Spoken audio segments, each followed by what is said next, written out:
We'll count down the top 10 heavyweights of all time, according to boxing historian Bert Sugar. And we'll roll out historic fights from the classic library, plus commentary throughout the broadcast from a distinguished panel of experts. We have with us former heavyweight champion of the world, Larry Holmes, Canadian heavyweight title contender, George Chuvalo, author and columnist, Jerry Eisenberg, ESPN boxing analyst, Teddy Atlas, and of course, Bert Randolph Sugar. All right, so let's start our top 10 heavyweights of all time. Larry, we have some good news and we have some bad news. You're in the top 10. That's the good news. Bert, you have him at number 10. A lot of people would disagree with you, including Larry Holmes. But let me start. Your rationale for having Larry Holmes at number 10 and not higher. Larry Holmes, on the plus side, very plus, had probably, if not the greatest, almost the greatest left jab in heavyweight history. Sonny Liston, arguably, but Larry. Larry was dominant. One of the, we figured out, 5 men, along with Joe Louis and Ricardo Lopez and Bernard Hopkins and Darius Michalczewski, to have 20 defenses of his heavyweight title.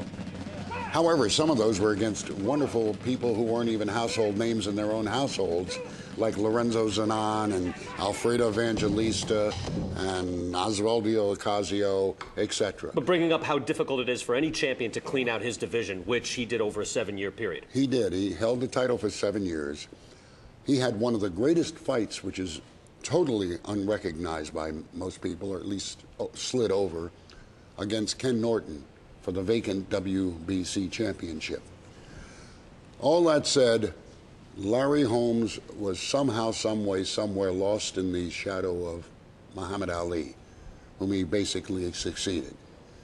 And I'm not sure I didn't underestimate him, but he is one of the greatest in heavyweight history. Is he here today? Yeah, in fact, Larry didn't lose a fight until he was 36, and that's razor thin to Michael Spinks. Very disputed, especially in the second fight. Larry, what are your thoughts? Where do you think you belong in heavyweight history? One, or are you making a point? Reason why, one of the reasons, because I love me. And I'm going to tell you exactly how I feel about me, okay? Everybody can dispute enough of this that, humble act. But I'm not going to be humble. But, where do you think you rate, though? Really, he mentioned 2 guys that I fought with Zanon and Evangelista. So did Muhammad Ali. And they went the distance with him and didn't go the distance with me.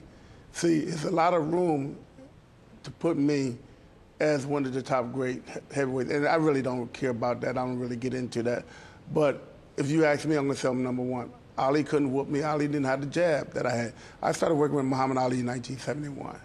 In 1972, 1973, I was matching his jab. 1974, 1975, I was beating his jab. In 1980, I stopped him, the only man to stop Muhammad Ali. So, you know, I have to put myself on the top. You can talk about the Ken Norton, you say he was washed up, but it was a tough fight.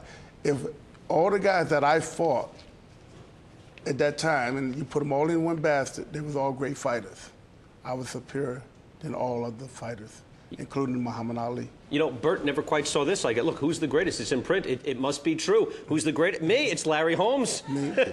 Sports Illustrated, 1985. As someone who writes, don't believe everything you read. All right, Teddy, what are your thoughts here? Again, we're talking about one of the all-time great resumes, clearly, in a fractionalized heavyweight division, where in the the era of promoters who would fractionalize and divide up a division, it was hard to become the one champ, which he in fact really was. What are your thoughts on Larry? Well, one of the things that was difficult for Larry is he was Fred Astaire without Ginger Rogers.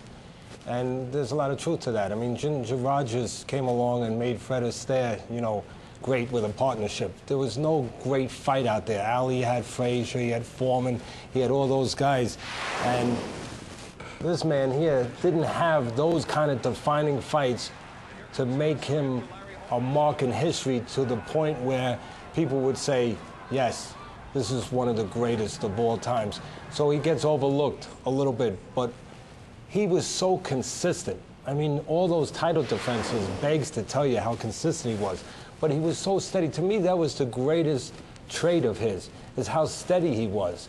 How steady he was defensively and seeing everything and blocking everything. How steady he was offensively. Just, he was so consistent, and without a great dance partner, he was a little bit quiet in a certain way. His greatness was to be quietly consistent and always dependable. Larry, what were your thoughts going on? Go ahead. One of the things that he's right about that, he was always a shadow of Muhammad Ali. They was always using that excuse because Muhammad Ali was there and then he wasn't there. But you forget about the Kenny Nortons, you forget about the Ernie Shavers, you forget about the Tim Witherspoon. All them guys were champions. You get a Greg Page, all those guys were champions. But who reigned above them? I did. Yeah, no By question. fighting 4 or 5 times a year in a 12-month period, I will fight more than these guys were fighting. And I can't say that I was the greatest fighter of all time, because I would never know that. But if you ask me, I was. But what were your thoughts, Larry, when Ali challenged you? As much as you revered him and you'd gone through an awful lot, but now he is looking to glorify himself more at your expense. What were your thoughts? What I said to Ali and what I said to the world, your mind's making the date your body can't keep. At 38 years old, he was over the hill as far as I'm concerned, as far as a lot of people are concerned, after I beat him. But before I beat him, everybody was betting on Muhammad Ali. So they played that double advocate, you know, that What was the thought? What was the thought, Bird, by the press, by everybody? The press gave him Ali a big shot, big chance, because he looked so good. He was trim. We did not know that he was on every pill in the world and diuretics and had nothing inside. Larry proved it. Well, they brought that up after I beat him. No, well, yes, but I'm just saying that they was again trying to take away my victory. That happens a lot through the history of the division. And Larry, if you watch his fights carefully, he would pummel somebody and then call the referee over, as he did in the Ali fight, as he did in the Marvis Frazier fight, to come on, help this man. You know, he's getting beaten. And let's face it, when you're steady, when you're systematic, and that man was, that's a great attribute.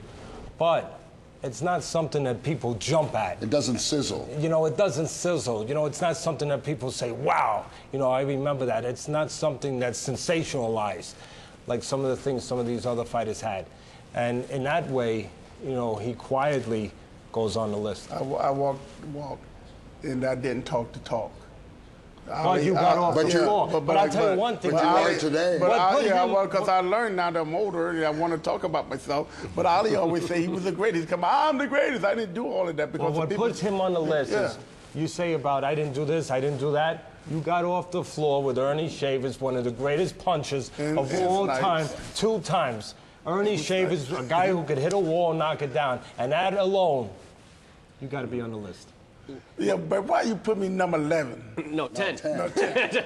Larry, let me ask you about Jerry Cooney. Looking back now with some distance now, what are your thoughts on that whole experience? My thoughts now is what they were before.